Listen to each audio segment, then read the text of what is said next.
ความจริงนี่ล่ะ ไหนว่าไหน แม่กูเป็นปอบเป็นกะบักมันละเป็นบักหมอน บักหมอนละเป็นบักมันละ มันเป็นอะไรในสมองเจ้าเดี๋ยวนี้มันไปมันบุดวัดอยู่บ่หรือในไหน เอาเลือดคนผีบ้าใส่มันก็เป็นนี่ก็ดีแล้วเขามาบอกให้เว้า ไผมาบอกนะ อ้าวลงมาแต่เทงพาผู้นั้น ชื่อในไหนชื่อในไหน อ้าว ผู้ลงมาแต่เทิงฟ้าน่ะชื่อในไหน พญาอิน พญาอิน กันก็เป็นพญาอินได เดี๋ยวนี้ได้อ๋อ ก็เป็นเจ้านายเป็นนางฟ้านางสวรรค์ เดี๋ยวนี้ฮะ อีแสงอีเนาะก็อยู่แต่ผู้ไหน โอ้ พี่เบะอีเนาะก็เห็น แม่ตู่ของเราเดียวก็ตะวันละ เขาไปปุ๊บเพื่อนจะอยู่ไกลโอ้กันจะเอาไปไกลตีกันสิฮอบตะบลาลงเพื่อนตัวเอาเมียใหม่แล้วซ้ำท่าเมียมาซ้ำแล้ววันที่ตายตัวเจ้าอยากได้ก็เอาเมียสลักขึ้นก็ไม่เป็นผีบ้าบักกะตั้งแล้วก็อยากได้โอ้ยในดงก็อยากได้ในดง เจ้าย่าแล้วบ่เจ็บมาให้หลังเจ้าเดี๋ยวนี้ย่าแล้วเนาะไปเจ็บละโอ้แต่เก้าแล้วเจ็บเป็นบ่ไปพอกไหน ฮะ ไปพอกขลังมาเลย ไปพ่อมาให้หลังมาแล้วไปเจ็บละดีละเดี๋ยวนี้ดีซอยอยู่ไปเจ็บอย่างเลยเดี๋ยวนี้ ซอยอยู่เจ้านายเพิ่นเอาขึ้นไปถึงฟ้าเพิ่นละกันเบิ่งเอาไปแล้วเพิ่นเว้าโอ้นางอันนี้ตั้งแต่เกิดมาตั้งปรารถนาแต่จะขึ้นเด็ดดอกไม้บูชาอยู่สวรรค์ละมาให้ลงอยู่ตะพีแหละพัดบุญเดียวมาเข้ามาเลยให้บอกอ้ายบอกน้องบอกลูกบอกหลานย่างสิโตทุกสิโตยากมันเลยบักมากหละเป็นบักนิ้วหลายมาเกิดหลายอีต้นแล้วเป็นลูกอันน้องตัวอีบุญบ่อีพิสังนะปากเบี้ยวแท้จริงโตเบิ่งมันเด้อสุปะสุทิมมันเลยเขานี่เจ้านายนี่มาบอกกันข้างแน่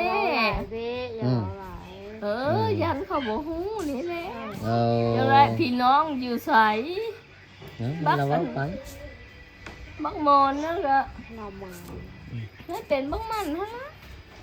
บักบอลนั่นแหละเป็นติ๊กลูกมึงนะเจ้าเป็นบักปูเจ้าไปคิดอยากยังบ่เดี๋ยวนี้เจ้ายังนอนอยู่บ่ยังแล้วบ่เอาเนาะมากคิดดินยังเหลืออยู่มีบ่มีแห้งเดี๋ยวนี้เนาะบ่มีแห้งบ่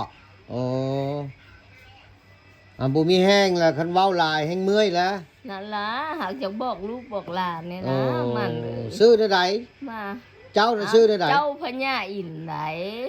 เจ้าพญาอินใหญ่กว่าอีกเขาอีเนาะเขาอียุงอีแสงนี่ได้ไอ้หวนนี่มันจะลงมาเนี่ยจะลงมาเฮ็ดพี่ช้างความหมายหั่นกันลงมานี่มีแต่เก็บดอกไม้บูส้มบูซ่ามันสินมันพ่อนี่มีแต่กันไปป้อนบาทได้นางบุญยูนี่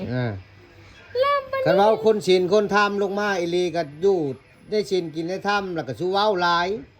ก็ยังบอกสิโตหูนี่ล่ะเว้าน้อยๆแล้วก็โตบ่ได้มาโตพวกมานี่กันบ่กันยังเว้ากันยังบอกโตแนวได้เอาเพิ่งผ้าใส่โตก็ได้เพิ่งไหน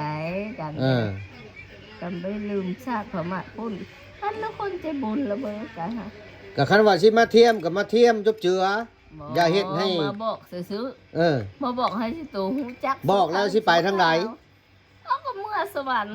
เมื่อแล้วเลยอีแซกอีเนาะอยู่ตะพูคันจะอีห้วนคันเมื่อแล้วเด้สาเหตุใด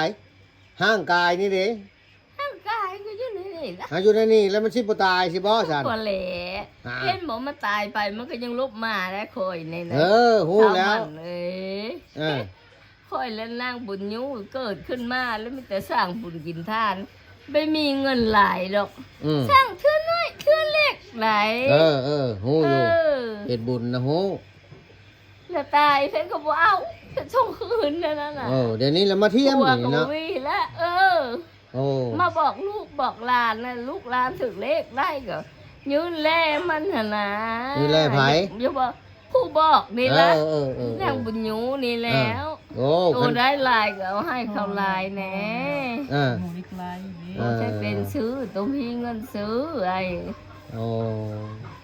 ในสมองนี่เราถือว่าบ่แม่นเป็นบ้าเนาะ บ่ เป็นธรรมดาเนาะ มันเป็นคนนี่เก่านี่ลังบ่มีมันมาโบกมานั้น แบบเฮาถกเฮายากแล้วเบิ่งโน้มันเว้าเสานี่อันสิบอกเลขให้สิโตจนพ่อค้าขายเลขนะถกขัวว่ะ อืม คะแนนได้แล้วเอาเงินมาให้โตได้ เน แล้ อะมือแรก พ นี่ ญาอินเลยเบาได้ มือแรกนี่ล่ะเลขที่ออกนะเลขยังก็จะเว้าน่ะ น้อย รักยัง เอาลักมาน้อย เออ เลข6ตัวดิเลข6ตัวดิ เลขหกโตเนอะ เอาเว้ามา 36 เลข6ตัวนะ 306 36 306 เออ มันก็ ค บ่ น แม่น บ่ เลข ได้ มันก็บ่แม่นเลขปานน้อยแล้วเนี่ยนะ เลขไปสั่ง บ่บอกเจ้าว่าเลขหยังเอา เลขไปสั่งก็เลขนะคะแนนมันออกถึงเลขแล้วระยะนะ โอ้เอาบ่น่าเชื่อถือบ่ถือ โอ้ยคันลงมาจะเป็นพญาอินทร์อีหลีและเฮ็ดในนึงใดให้เบิ่งแม่เอาเบิ่งเด้อสิหาวิธีให้เฮ็ดนี่คันว่าฮู้อีหลี เลขได้ อ้าวคันว่าเป็นคนบุญอีหลีละสิมีวิธีให้ โอ้ ให้ ย เว้า เป็นคนบุญบ่คนบุญนี่ผู้อื่นมาเว้านำนี่บ่ได้นี่การเทเว้าบ่คนบุญนี่เพิ่นก็คันรู้จักเป็ดอีแม่งนั่นก็ไม่มีแม่ล่ะนั่งเที่ยมไหน เออ พี่นี่หลงผมล่มเลยเที่ยมไหน เออ ฮ่าฮ่า เอ้าข้าเจ้าหูทิพย์ตาทิพย์อีหลีแล้วเจ้าเว้าบุรุษตาซอนนี่ไปใส่เดี๋ยวนี้ อยู่ไสเดี๋ยวนี้เอ้า มันเขาบอกเขาจังได๋ เว้ามาเอาเว้าเอา อืม เว้าเบิ่งคันว่าหูทิพย์ตาทิพย์อีหลีแล้วเว้ามาเบิ่ง แท้จริงแท้เด้อ คันเว้าคันบ่เว้าบ่ถูกเลยแสดงว่าตัว ฮ่า เอ้าเว้าเบิ่งนู่นตาซอนนี่ไปใช้เดี๋ยว ส นี้ อนมันไปมื้อหน้าเด้อ หน้าใช้ จ้าบอกแท้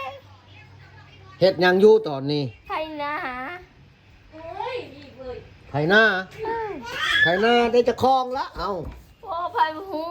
พ่อเถอะไทยหน้ากับไทยหน้าแล้วก็คนบุห้านไปที่ยังนับพักข้อ เงโหเราคันว่าฮู้แล้วนักมันคลองได้พุ่นแล้วให้มันพิสูจน์ให้ฮู้เนาะไปกับไผ โอ้บุจักแล้ว บ่จักเนาะ นั่นขี่พยังไป ขี่รถจัก ขี่รถจักร อืม เห็นบ่เว้าแล้ว เออ เว้าบ่ถูกอันนี้แหละบ่แม่นคนบุญนี่ เออ อ่า บุคคลคิดว่า ตาซอนอยู่ในหลุมนี่เฮ็ดได้จะว่าไปหน้า บ่ ห่าน เห็น เห็นบ่พิสูจน์ฮู้เลยเด้นี่เว้าไปก็เว้าซื่อๆเว้าแบบนี้เฉย บ่จักนวล โอ้ยแล้วสิได้ดอก เออตึก ตัวแล้วนี่มาตัวแล้วบ่แม่นแล้วบ่แม่นแล้วคันว่ามันคนบุญอีหลีหูทิพย์ตาทิพย์เห็นหมดฮู้หมดอันนี้แบบผู้อยู่ในตารางนี่ก็ว่าไปมื้อหน้าบ่แม่นยายสู้เว้าในนั้นซะบัดนี้มิดอยู่ นั่นละมึง โอ้ยแล้วสิได้ดอก อยากมาพิสูจน์เบิ่งนี่ล่ะเดี๋ยวนี้ฮะ กูก็ยังว่าพิสูจน์ตัวนี้ล่ะ เห็นบ่เว้าถึกนั่นแหละค้าบาดนี้ ฮ่านกกระเทงเออ โอ้เฮ้ออยู่แล้วบัดนี้ค่าล่ะย่าบัดนี้ล่ะสู้เว้าแต่ตัวเอง เป็นคนบุญในนั้นเดี๋ยวนี้แล้วเว้าไปแล้วมันบ่ถึกแล้วสู้เว้าบัดนี้มิดพ่อมันบ่ถึกแล้วเว้านะบ่ถึกแล้ว เดาเอาซื่อ จักแล้วไปแล้วบ่จัก ๆไปนะใช่เขานั่งกินบังมีอยู่ในร่มนี่ว่าไป เจ้านอนเจ้า เอานอนบัดนี้จ้ะนอนเอาแห้งฮะ เออ ฮู้แล้วว่าบ่ฮู้จักจังนะ บ่จักเนาะ บ่ฮู้โอ้ มาตัว มีเฮามาตัวเดียวก็มีบาทนี่บ่ได้แม่นคนบุญก็ว่าคนบุญ เฮ็ดให้ลูกหลานเผาขาดเวียกขาดงานย้อน เว้าอยู่เลย